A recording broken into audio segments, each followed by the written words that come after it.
Bismillahirrahmanirrahim. In the name of Allah, the most beneficent, the merciful. तमाम हम्दो सना अल्लाह रब्बुल इज़्ज़त की ज़ात के लिए जिसने इंसान को अशरफुल मखलूक़ात तख्लीक फरमाया। बिहेवियरिस्ट ने ज़्यादा जोर दिया बिहेवियरिज्म पे और उनका मानना ये है कि जो इंसानी बिहेवियर है, जो इंसानी रवैया है, वो तश्कील पाता है किसी के मजबूर करने से, किसी के उसको फोर्स करके एक रवैया इख्तियार करने पे। और काफ़ी हद तक जो बिहेवियरिस्ट हैं वो काफ़ी हद तक उनकी ये बातें दुरुस्त भी हैं। अब फिर एल्बर्ट बेंडूरा ने अपनी एक मशहूर ज़माना थ्योरी दी, एक नया कॉन्सेप्ट दिया। उसने बिहेवियरिस्ट की बहुत सारी बातों को एक्सेप्ट किया और अपनी उस थ्योरी का हिस्सा बनाया। लेकिन एल्बर्ट बेंडूरा का मानना यह है, उसका कहना यह है एल्बर्ट बेंडूरा का, कि इंसान का जो रवैया है, जो इंसान की पर्सनालिटी डेवलपमेंट है, जो लर्निंग है इंसान की, जो सीखने का अमल है, जो लर्निंग है, वो बेसिकली डिपेंड करती है उसकी अपनी ज़ात पर। इंसान अगर खुद चाहे तो बेहतरीन लर्निंग कर सकता है और वो खुद से अपनी सेल्फ फोर्स के जरिए, सेल्फ एफर्ट के जरिए अपनी लर्निंग को बेहतर कर सकता है, बेहतर बना सकता है। ये था एल्बर्ट बेंडूरा का कहना। एल्बर्ट बेंडूरा कहता है learning means change of behaviour, change of someone's behaviour. वो कहता है कि सक्सेसफुल इंसान वो है, कामयाब इंसान वो है, हाँ वो कोई पॉलिटिशियन है, हाँ कोई टीचर है, हाँ कोई इंडिविजुअल है, हाँ वो कोई भी किसी भी लेवल पे अपनी सर्विसेज दे रहा है या कमांड कर रहा है, तो सक्सेसफुल इंसान वो है जो कि खुद से अपने अंदर तब्दीली लाने की कोशिश करता है, खुद से अपने आप को बेहतर करने की कोशिश करता है। तो एल्बर्ट बेंडूरा की अगर इस बात को हम एक्सेप्ट करें कुछ इस लिहाज से, तो हम कह सकते हैं एल्बर्ट बेंडूरा की इस थ्योरी को हम ये कह सकते हैं self behaviour modification. Self behaviour modification. Albert Bandura का कहना है कि इंसान को कोई और नहीं बदल सकता जब तक वो खुद ना चाहे। बात किसी हद तक ये दुरुस्त है कि अगर इंसान को प्रॉपर गाइडेंस मिलती रहे, रहनुमाई उसको बेहतर अंदाज से मिले और फिर वो सेल्फ एफर्ट करके सेल्फ लर्निंग की तरफ जा सकता है। अब एल्बर्ट बेंडूरा ने इसमें इंसान की सेल्फ लर्निंग के हवाले से उसने इंपॉर्टेंट जो फैक्टर को लिखा है या बयान किया है वो है self regulating behaviour. Self regulating behaviour. वो कहता है कि इंसान सेल्फ रेगुलेशन के जरिए अपने बिहेवियर को बेहतर कर सकता है। हाँ वो स्टूडेंट है, हाँ वो टीचर है, हाँ वो कोई पॉलिटिशियन है, या वो कोई मैनेजर है, वो कोई किसी भी जगह पे कमांड कर रहा है या सर्व कर रहा है। He or she can regulate his or her behavior. Albert Bandura का मानना है कि अगर इंसान कुछ पैरामीटर्स पर अमल करे तो वो अपने बिहेवियर को बेहतर कर सकता है, अपनी पर्सनालिटी को रिफाइन कर सकता है, पर्सनल डेवलपमेंट पे बेहतर अंदाज में काम कर सकता है। अब देखते हैं हम किस तरह से उसने इन चीजों को बयान किया है। नंबर 1, वो कहता है कि गोल सेटिंग। अगर आपकी गोल सेटिंग जो आप खुद से सेलेक्ट करोगे अपने गोल, कैसे, वो कहता है your goal setting matters a lot.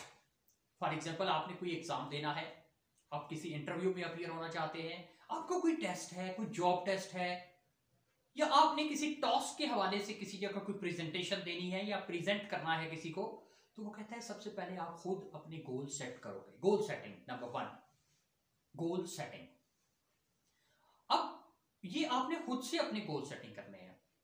For example, आप चाहते हो कि भाई मैं फला टेस्ट है, कोई एंट्री टेस्ट है, कोई मेडिकल कॉलेज का टेस्ट है, कोई एडमिशन टेस्ट है आपका, या कोई जॉब टेस्ट है, तो आप कहते हो भाई मैं इसको कंप्लीट करूंगा, आई विल डू दिस। तो इसके लिए सबसे पहले आपकी गोल सेटिंग है, आप अपने मकासद का तयन करते हैं। एल्बर्ट बेंडूरा का कहना है कि goal setting the important factor for self regulation. Even आप कोई स्टूडेंट है, इवन क्लास 1 से लेकर क्लास एनी हाई क्लास तक, अगर उसके ज़हन में गोल सेटिंग का कॉन्सेप्ट नहीं है तो वो सेल्फ लर्निंग नहीं कर सकता और सेल्फ इंप्रूवमेंट नहीं कर सकता। फिर जब आप ये गोल सेटिंग कर लेते हैं तो सेकंड वन, एल्बर्ट बेंडूरा कहता है, then second one is planning. Your planning किसी और ने आपको नहीं करके देनी। प्लानिंग आपकी योर सेल्फ प्लानिंग, आपने खुद से प्लानिंग करनी है। You have to plan yourself. यानी आप प्लान करते हैं कि ये वीकेंड है, मेरे पास 10 दिन हैं या एक वीक है, तो मैंने इस तरह से एक वीकेंड पे मैंने इतने चैप्टर्स को रिवाइज करना है, कमिंग संडे पे मैंने इतने एमसीक्यूज को तैयार करना है। तो this is your self planning. वो कहता है सेल्फ रेगुलेशन के लिए ये बड़ा जरूरी है कि आप प्लान करो। गोल सेटिंग के बाद number 2, the self planning. Planning आपने खुद करनी है, किसी और ने आपको करके नहीं देनी, ये आपने खुद से करनी है प्लानिंग। जब आप प्लान कर लेते हैं तो फिर number 3, your self monitoring. Self accountability कैसे? अब आपने कहा जी मैंने 2 चैप्टर तैयार करने हैं, 4 चैप्टर तैयार करने हैं। अब आपने क्या किया, आपने टाइम सेट किया। अब होता यह है आप 1 घंटा या 2 घंटे पढ़ते हो, उसके बाद आप कहते हो काफी पढ़ लिया है, अब थोड़ा सा मैं रिलैक्स करता हूं। अब आप कहते हो कि रिलैक्स करने की बजाय अगर मैं रिलैक्स करता हूं, सो जाता हूं, तो मैं कहीं ज्यादा ना सो जाऊं, तो आप क्या करते हो, आप अपना मोबाइल लेते हो और मोबाइल पे आप कहते हो चले कि फ्रेंड्स के कोई टेक्स्ट हैं, कोई व्हाट्सएप मैसेजेस हैं, तो कोई मैं उनको रिप्लाई करता हूं। अब होता यह है कि आप रिप्लाई करते करते 1 घंटा, 2 घंटे, 3 घंटे, इवन 4-5 घंटे आप उस काम में लगा देते हैं। अब यहां पर फिर क्या है, जब आप सेल्फ मॉनिटरिंग करते हैं अपनी, तो आप कहते हैं ओहो, जो मैंने एक गोल सेट किया था, जो मैंने उसकी एक प्लानिंग की थी, उसका तो बड़ा लॉस हुआ मुझे कि मैं अगर अपना ये टाइम मोबाइल को ना देता और इस तरह से मैं ये 4-5 घंटे जो मैंने इधर लगा दिए, मैं अपनी स्टडी को इंप्रूव कर सकता था, मैं अपने उस गोल को अचीव करने के लिए बेहतर अंदाज में काम कर सकता था। फिर 4th पॉइंट क्या आता है सेल्फ रेगुलेशन के लिए, then after your self monitoring, your self accountability, जब आप इससे गुजरते हो तो you will start self instruction. आप खुद से अपने आप को गाइड करते हो, खुद से मसलन अपने आप को आप इंस्ट्रक्ट करना शुरू कर देते हो, यार अगर मैं ये ना करता तो बेहतर होता, मैं 4-5 घंटे वेस्ट किए मैंने और मैं उससे बहुत ज्यादा अपनी उस गोल से पीछे चला गया हूं। फिर this is the self instruction, आप खुद से अपने आप को इंस्ट्रक्ट करना चाह रहे होते हो। तो फिर आप कहते हो कि अब आपने क्या किया, जब सेल्फ इंस्ट्रक्ट किया तो फिर आपने अपने आप को सेल्फ रेगुलेट किया कि नहीं अब ऐसा नहीं करना। अब आप एक रीप्लान कर लेते हो कि नहीं भाई ये जो मैंने ये काम किया था, जो मेरा टाइम वेस्ट हुआ, जो कि मुझे मेरी मंजिल से दूर ले गया, मेरी अचीवमेंट जो थी गोल की उसे पीछे ले गया, अब आपने क्या किया, अपने आप को सेल्फ इंस्ट्रक्ट किया। अब इस सेल्फ इंस्ट्रक्शन के बाद क्या होता है, then again come self motivation. The self motivation is the point number 5, the 5th parameter that is very important for your self-regulation, self-regulating behavior. Number 5th is that is the self-motivation. ठीक है, external motivations भी होती हैं, external motivations are there, but जो चीज आपके अंदर से आती है सेल्फ मोटिवेशन, बिहेवियर को, आपकी पर्सनालिटी डेवलपमेंट को बेहतर इंप्रूव कर सकती है कि आप खुद से अपने आप को फिर मोटिवेट करते हैं। नहीं कोई बात नहीं है, नो मैटर, मैं इंशाल्लाह इस पे वर्क करता हूं और मैं पहले से ज्यादा बेहतर अंदाज में प्लान करके अपने गोल को अचीव करूंगा। अब ये तो थी वो 5 चीजें जो एक सेल्फ बिहेवियर के लिए 5 पॉइंट्स जो है ये वर्क करते हैं। अब इसके साथ एक और चीज है, जिसका एल्बर्ट पेंडूरा ने बड़ी अहम हवाले से जिक्र किया है, that is self efficacy. Self efficacy. अब सेल्फ एफिकेसी क्या है? Self efficacy is someone believe to do something. किसी का अपनी जात पर इस चीज का यकीन, इस चीज का तयक्कुन, ईमान कि मैं ये काम कर सकता हूं, this is called the self efficacy. अब ये जो सेल्फ एफिकेसी है ये हाई भी हो सकती है, लो भी हो सकती है। अब हाई सेल्फ एफिकेसी क्या है कि एक बिलो एवरेज बंदा है, एक एवरेज बंदा है, और वो समझता है कि मैं ये काम नहीं कर सकता, लेकिन उसके जहन में एक सेल्फ मोटिवेशन के लिहाज से एक ख्याल आता है, एक इमेजिनेशन आती है।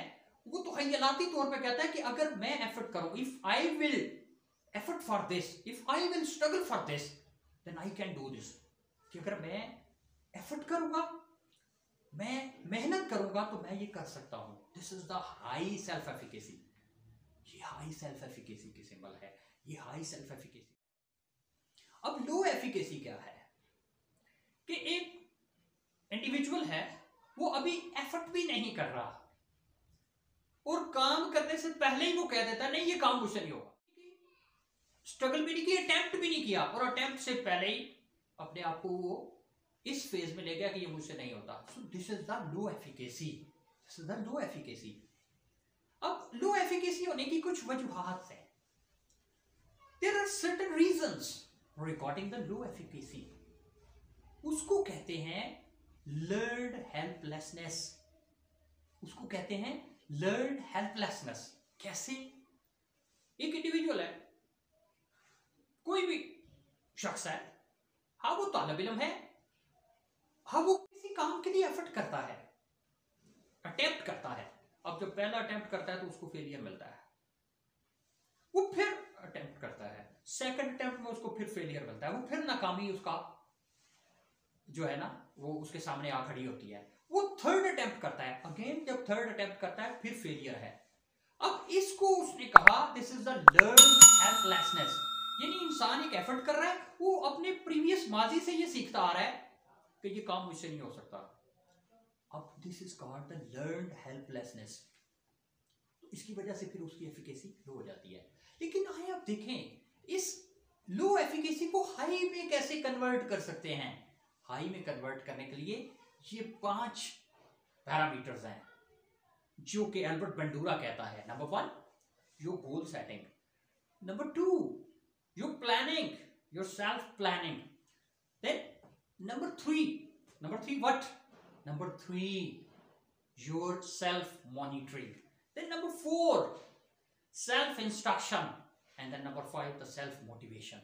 इन 5 बातों को अपना के आप अपनी इस लो एफिकेसी को हाई एफिकेसी पे ले जा सकते हैं। ये है एक सेल्फ बिहेवियर मॉडिफिकेशन या सेल्फ जो रेगुलेटिंग बिहेवियर है इसका कॉन्सेप्ट।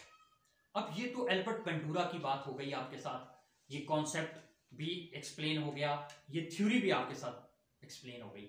आए अब जरा हम देखते हैं कुरानिक टीचिंग्स को, हम देखते हैं कि हमारा दीन इसके बारे में क्या कहता है। our deen, our Islam, the complete code of life, the complete code of conduct, complete code of life है। अल्लाह पाक की ज़ात कुरान अज़ीम में क्या फरमाती है सूरह नजम के अंदर? अल्लाह पाक फरमाते हैं बिस्मिल्लाहिर्रहमानिर्रहीम, लैसा लिल इंसान इल्ला मा सा। तर्जुमा कि इंसान को वही मिलता है जिसकी वो कोशिश करता है। एफर्ट, कोशिश, स्ट्रगल, अटेम्प्ट। फिर एक और जगह अल्लाह की ज़ात कुछ यूं फरमाती है कि अल्लाह रब्बुल इज़्ज़त की ज़ात कहती है कि मैंने कभी उस कौम की हालत नहीं बदली जिसको अपनी हालत बदलने का खुद ख्याल ना हो। ये जब खुद ख्याल ना हो तो ये ख्याल क्या है? ये कोशिश का नाम है, ये एफर्ट का नाम है, ये स्ट्रगल का नाम है। फिर एक जगह अल्लाह पाक और क्या फरमाते हैं, एक और जगह कि तुम में से बेहतर वो हैं जो सब्र करते हैं और हक बात की तलकीन करते हैं, यानी बार बार किसी काम को रिपीट करना एफर्ट का नाम है। सो ये जो सेल्फ रेगुलेटिंग पैरामीटर्स हैं या सेल्फ रेगुलेटिंग बिहेवियर है, ये आपकी कामयाबी में, बच्चों की कामयाबी में, किड्स की कामयाबी में, तालिब इल्म जो हैं, जो स्टूडेंट्स हैं, उनकी सक्सेस में, बिजनेसमैन जो है उनकी सक्सेस में, टीचर्स की सक्सेस में बड़ा रोल प्ले कर सकते हैं। सेल्फ रेगुलेटिंग बिहेवियर हमारी पूरी जिंदगी पर अपना रोल डालता है। ठीक है, कोशिश करें अपने आप को रेगुलेट करते रहें, अपने आप को बेहतर से बेहतर बनाते रहें। Attempt attempt attempt, try again and again and again. एक ना एक दिन इंशाल्लाह कामयाबी मिल ही जाएगी। अगर आप समझते हैं कि हमारी वीडियोस से आपको फायदा हो रहा है, लर्निंग बेहतर हो रही है, पॉजिटिविटी का मैसेज जा रहा है, तो हमारे चैनल को सब्सक्राइब करें, हमारी वीडियोस को लाइक करें और अपने कम्युनिटी में इसको शेयर करें। अल्लाह हम सबका हामी हो नासिर हो। अपना बहुत सारा ख्याल रखिए।